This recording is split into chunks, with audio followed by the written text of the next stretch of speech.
রাজ্যে নতুন বিজেপি সরকার প্রতিষ্ঠিত হবার পরই যত্রতত্র নোংরা আবর্জনা ফেলার ওপর রাশ টানতে চাইছে। রাস্তা ও বিশেষ বিশেষ স্থানে নোংরা আবর্জনা এবং থুতু ফেললে জরিমানা করা হবে বলে সরকারিভাবে ঘোষণা করা হয়েছে।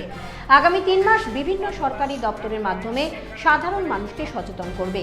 পরবর্তীতে রাজ্য জুড়ে এই আইন কার্যকরী হবে বলে সরকারিভাবে জানানো হয়েছে। সরকারের এই সিদ্ধান্তকে সাধুবাদ জানিয়েছেন বালুরঘাটের পরিবেশপ্রেমী সংগঠন থেকে শুরু করে সাধারণ মানুষ। আপনাদের আরও একবার জানিয়ে রাখি, রাজ্যে নতুন বিজেপি সরকার প্রতিষ্ঠিত হবার পরই যত্রতত্র নোংরা আবর্জনা ফেলার উপর রাশ টানতে চাইছে। রাস্তা ও বিশেষ বিশেষ স্থানে নোংরা আবর্জনা এবং থুতু ফেললে জরিমানা করা হবে বলে সরকারিভাবে ঘোষণা করা হয়েছে। আগামী 3 মাস বিভিন্ন সরকারি দপ্তরের মাধ্যমে সাধারণ মানুষকে সচেতন করবে। পরবর্তীতে রাজ্য জুড়ে এই আইন কার্যকরী হবে বলে সরকারিভাবে জানানো হয়েছে। সরকারের এই সিদ্ধান্তকে সাধুবাদ জানিয়েছেন বালুরঘাটের পরিবেশপ্রেমী সংগঠন থেকে শুরু করে সাধারণ মানুষ।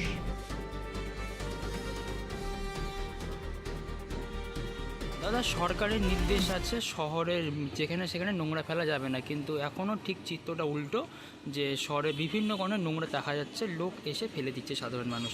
ঠিক কতটা পরিবেশে ক্ষতি হচ্ছে, কি বলবেন, কি আবেদন রাখবেন? আমরা পরিবেশপ্রেমী দিশারি সংকল্পের পক্ষ থেকে প্রতিবারই বলে থাকি যে আবর্জনা ব্যবস্থাপনা সবচেয়ে বড় চ্যালেঞ্জ। এটা যেমন প্রশাসন এবং পৌরসভাকেও দেখতে হবে, তেমনি মানুষের সচেতনতাও খুব জরুরি। তো সদ্য নতুন সরকার এসছে, এরকম একটা নির্দেশও এসছে, এটাকে আমরা সাধুবাদ জানাই, কারণ এটা হওয়া দরকার। আবর্জনা নিয়ে মানুষের সচেতন হওয়া ভীষণ প্রয়োজন। তো তথাপি আমরা লক্ষ্য করি যে মানুষজন কিন্তু নির্দিষ্ট জায়গায় আবর্জনা ফেলছেন না, ডাস্টবিন থাকলেও হয়তো অন্য জায়গায় ফেলছেন। এইটা খুব খারাপ লাগছে আমাদের। আমার মনে হয় যে আপনি আচুরি ধর্ম অপরে শেখাও। আমরা যদি নিজেরা না করি তাহলে আমাদের দেখে ছোটোটা কীভাবে শিখবে? এই জন্য আমার অনুরোধ যে যেখানে নির্দিষ্ট আবর্জনা ফেলবার জায়গা, ডাস্টবিন আছে, সেখানে ফেলুন। এই উদাসীনতা কিন্তু আর নয়, অনেক হয়েছে। এবার সচেতন হওয়া দরকার। সচেতন হওয়ার সাথে সাথে আমাদেরকে কাজ করতে হবে যে আমরা, কারণ পরিবেশ না বাঁচালে আমরা কেউ ভালো থাকবো না। আবর্জনা আমাদেরকে শারীরিকভাবে, পরিবেশিকভাবে সমস্যা তৈরি করছে।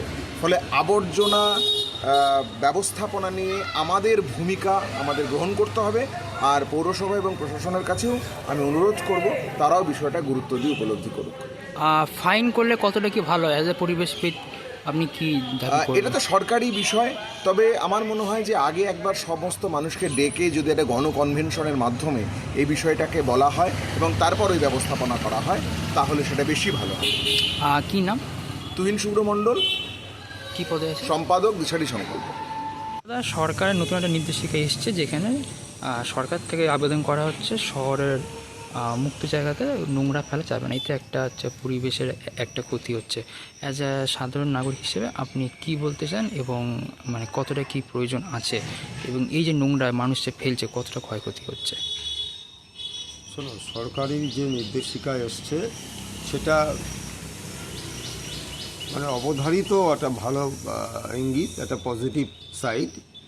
কিন্তু তার আগে আমি বলবো যে মানুষ হিসেবে এটা আমাদের কাছে লজ্জার, যেটা সরকারি সার্কুলার করে আমাদেরকে বোঝাতে হচ্ছে যে নিজেদের রাস্তাঘাট, নিজেদের পরিবেশ নিজেরা নোংরা করলে নিজেদের ক্ষতি। এটা আমরা নিজে থেকে বুঝিনি বা বুঝতে পারছি না, মানছি না। সরকারকে আইন করে নির্দেশিকা বের করে আমাদেরকে বোঝাতে হচ্ছে। মানুষ হিসেবে এটা আমাদের কাছে কাম্য নয়।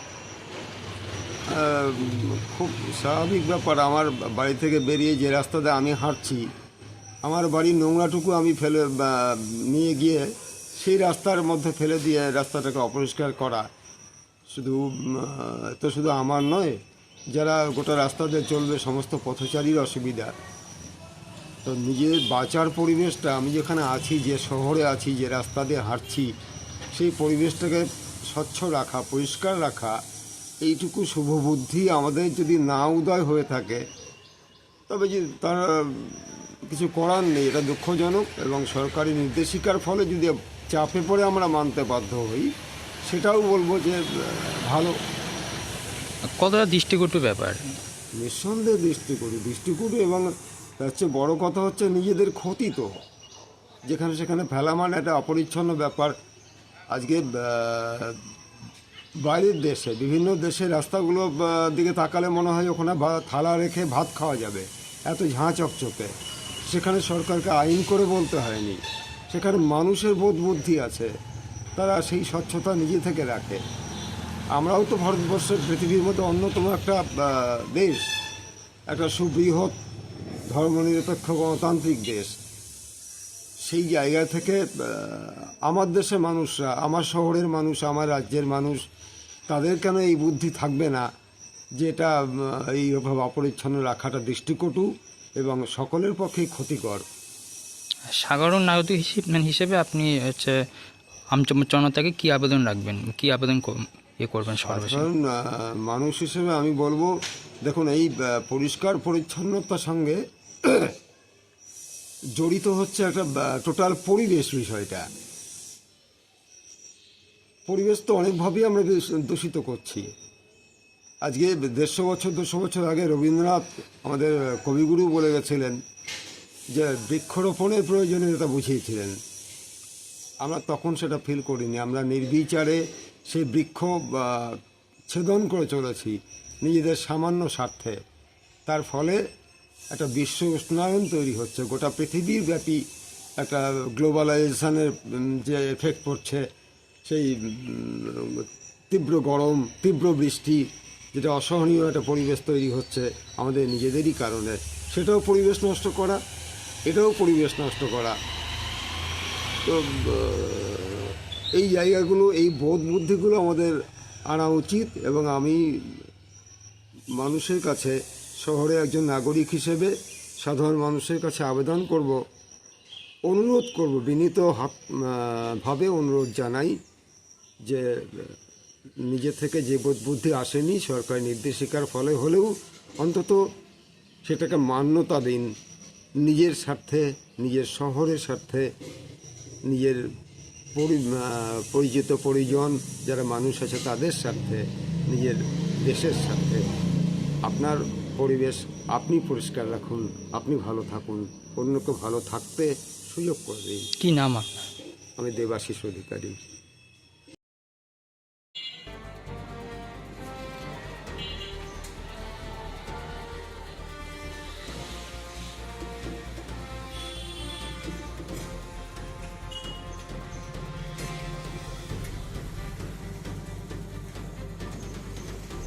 পারেন কেন কর্তা? কে বলে বড় মাছের স্বাস্থ্য দেখে শরীর খারাপ লাগে বুঝি? কে বলে আরে মাছেরা বলছে, এবার থেকে আপনার মাছেদেরও দিন কল্যাণীস প্রিমিয়াম ফ্লোটিং ফিশ ফিড। ভাসমানে খাদ্য আনে লক্ষ্মী মোদের ঘরে, জলকে ছালাক ছালাক। ঘরের লক্ষ্মী আজই ঘরে আনো কল্যাণীস প্রিমিয়াম ফ্লোটিং ফিশ ফিড। ভাসমান খাদ্য। চোখের সমস্যা বাড়ার আগেই আজই আসুন জীবন রেখা হসপিটাল, আপনার পরিবারের নতুন ভরসা।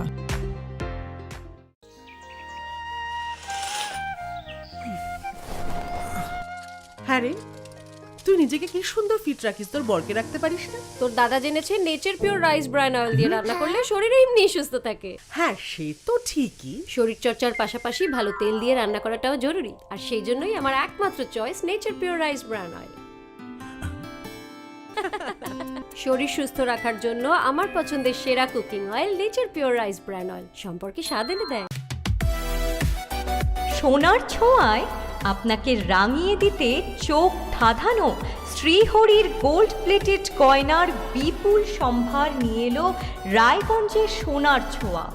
বিয়ে হোক কিংবা উৎসব অনুষ্ঠান, সোনালি মানতাসা, টাইচেন, সীতাহার, চূড়, চোকার, এমনকি মঙ্গলসূত্রে নিজেকে সাজিয়ে তুলতে আজই আসুন রায়গঞ্জের একমাত্র শ্রীহরির এক্সক্লুসিভ শোরুম সোনার ছোঁয়ায়। সঙ্গে থাকছে আকর্ষণীয় ছাড়। আমাদের ঠিকানা কলেজপাড়া বাজার, বিশ্ববিদ্যালয় মোড়, রায়গঞ্জ, উত্তর দিনাজপুর।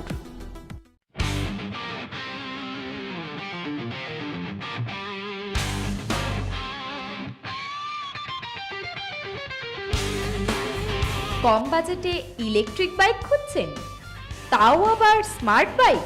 তাহলে আর দেরি কেন, আকর্ষণীয় ছাড়ে আপনার নাগালের মধ্যেই দুর্দান্ত অফারে হাই কোয়ালিটির স্মার্ট ই বাইক পেতে আজই চলে আসুন রায়গঞ্জের গ্লোবাল সিটিতে।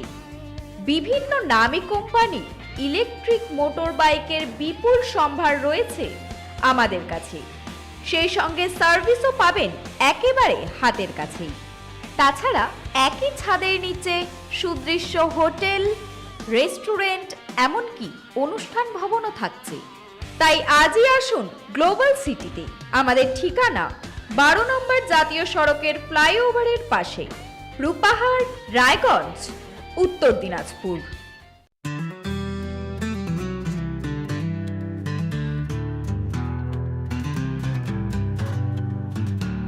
গ্রসারি থেকে কসমেটিক্স,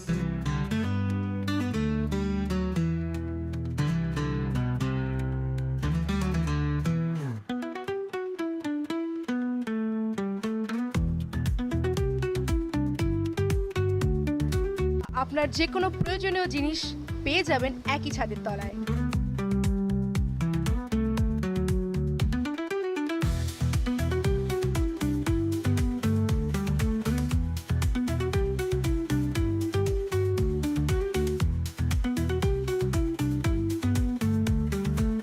আমাদের ঠিকানা LIC মোড়, রায়গঞ্জ, উত্তর দিনাজপুর।